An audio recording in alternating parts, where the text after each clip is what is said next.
Hey everyone, my name is Wedge. We're halfway through the second week of Eldritch Moon preview season, and by now the surprises have to stop, right? I mean, there can't possibly be anything else that looks awesome, right? Wrong. Totally wrong. 6,000% wrong.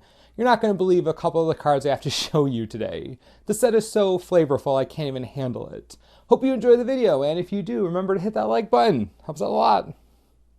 Fortune's Favor is 4 mana for an instant. Target opponent looks at the top 4 cards of your library and separates them into a face-down pile and a face-up pile. Put one pile into your hand and the other into your graveyard.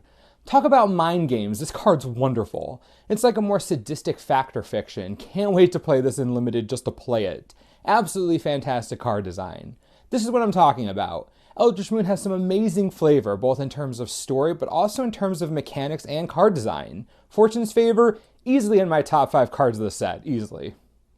Dark Salvation is double X and a black for a sorcery. Target player puts X 2/2 zombie tokens onto the battlefield, then up to one target creature gets -1/-1 until end of turn for each zombie that player controls.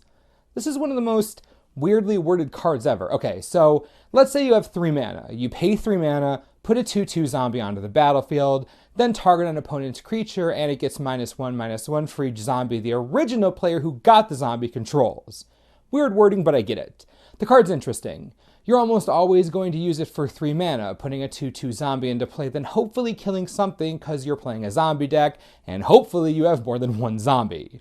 The issue here is that there are so many other cards you want to play at 3 mana that this becomes a little bothersome. As already presented, turn 1 Crypt Breaker, into turn 2 Relentless Dead, into turn 3 this actually isn't half bad. You get to -3/-3 something, then tap all your zombies to draw a card. That's pretty sweet, but again, this card is fighting with so much for that 3 mana slot. It is versatile in that you can pay more, so that's nice. It probably won't be a playset in zombies, but I could easily see the deck running a few. It is a removal spell after all, even for just 1 black mana, so it could be worse. Chaos Reveler is 6 of anything and 2 red for a 3/4 Devil Horror with Prowess. It costs 1 less to cast for each instant or sorcery card in your graveyard. When it enters the battlefield, discard your hand, then draw 3 cards. Now this is a complicated card. Obviously, if it's going to see play beyond Limited, we're talking spell-centric decks that can play it for double red and nothing else. Also, it has to take advantage of the Wheel of Fortune-like effect, discarding and drawing. A lot has to go right for this card to be good. Dredge has already been talked about as a potential deck, any spell-based deck in Modern maybe, basically talking about Grixis or Blue-Red Delver variants. The card might slot in nicely there, and let's be honest, you're going to fill your yard so fast I don't think it's going to be a problem to play this. Maybe it does work there, think about it. You play your Delvers and Pyromancers, play a bunch of spells since that's what you do. Even if you play this thing on turn 3 or 4, you're still going to draw 3. By that time, your hand will at least be close to empty if you're doing anything right. This isn't Treasure Cruise, but it's interesting as all heck. Excited to see Delver players tested in Modern for sure. Falkenrath Reaver is 1 of anything and 1 red for a 2/2 Vampire. No, that's it, just the 2/2. Why am I mentioning this card at all? Because red finally gets a bear. It's a red bear, like a bear pyre or a Vam Bear. I don't know which is better, but red getting a 2 mana 2/2 for Limited, it feels good. Welcome to the club, red. Having bears, it feels good.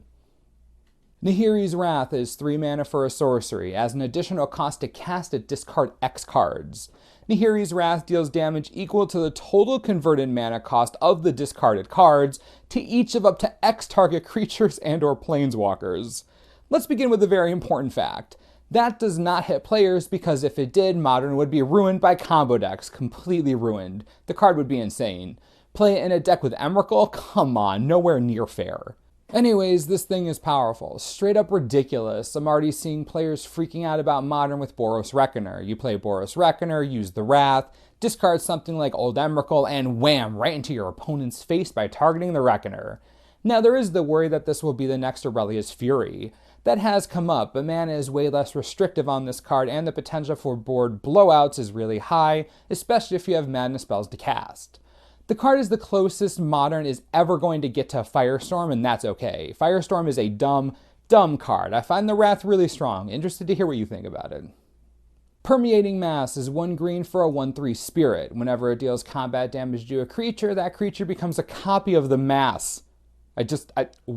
What? This is fantastic in every way conceivable. Honestly, this could be my favorite card in the entire set. It really could. The ability's crazy. Think about it this way.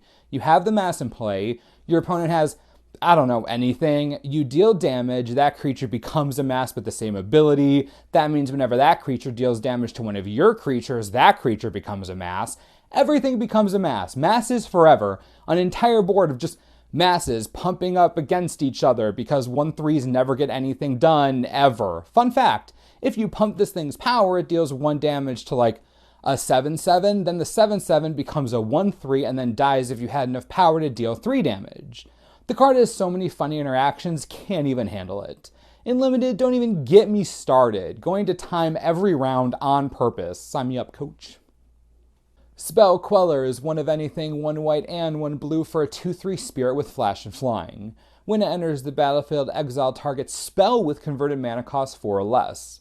When it leaves the battlefield, the exiled card's owner may cast the card without paying its mana cost. A part of me wants to be excited about another cool spirit. I really want to be excited, but this goes right into ban Company. It gets hit by the Company. Now Company gets more spell interactions. Hate that. I get the card was designed for some really cool blue-white spirit shenanigans, but you know what? Maybe that works. Bygone Bishop, Rattle Chains, Invocation of a Saintraft. I get it, I do. My problem is that this card slots in really well. If not in the main, at least in the sideboard, you know? Listen, I can't see the future and I don't know if this is going to see play in Company, but if it does, that's a huge backfire. Man, I want spirits to be good so badly. Anyone else with me there? Campaign of Vengeance is 3 of anything, 1 white and 1 black for an enchantment. Whenever a creature you control attacks defending player loses 1 life and you gain 1 life. This is definitely a card designed for Limited for sure. Beyond that, I believe it's overcosted. But in Limited, you could straight up win games out of nowhere with this. It's pretty strong and a nice reason to go into black-white. Of course, this type of card also has a lot of value in Commander. Teysa, both kinds, Karlov would be sweet. There are definitely places for this card to fit. I don't think it's fit for standard play, but it has its uses for sure. And with that, it looks like we're done with previews for today. Gotta say, these cards were complicated, real complicated. Lots of rules interactions, specific decks these were made for. I really enjoy days like this where the complexity of preview cards goes up a bit. It's very cool. Be sure to let me know how you feel about all these cards in the comments. Which ones are you most excited for? Any plans to play any of them outside standard? Love to hear your thoughts. As always, subscribe for the latest and most reliable Eldritch Moon spoiler information you could ever need. This is the Mana Source. I'm Wedge. Thanks for watching. We'll see you next time.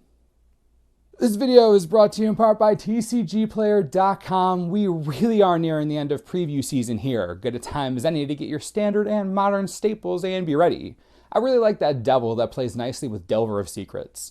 If you're interested, you can get Delver right now for only $2 each. Seems pretty decent considering it's a staple in multiple formats and one of the biggest nightmare creatures Blue has ever come up with. Seems good. Not your thing? Spell Quellar is sweet. I want spirits to be sweet. Let's hope spirits are sweet. If they are, you're going to want Bygone Bishop real bad. That card is straight gas in that deck. You can get copies for, get this, 70 cents. I am not joking. 70 cents. Please go buy them if you want them. Can't get much cheaper than that, literally.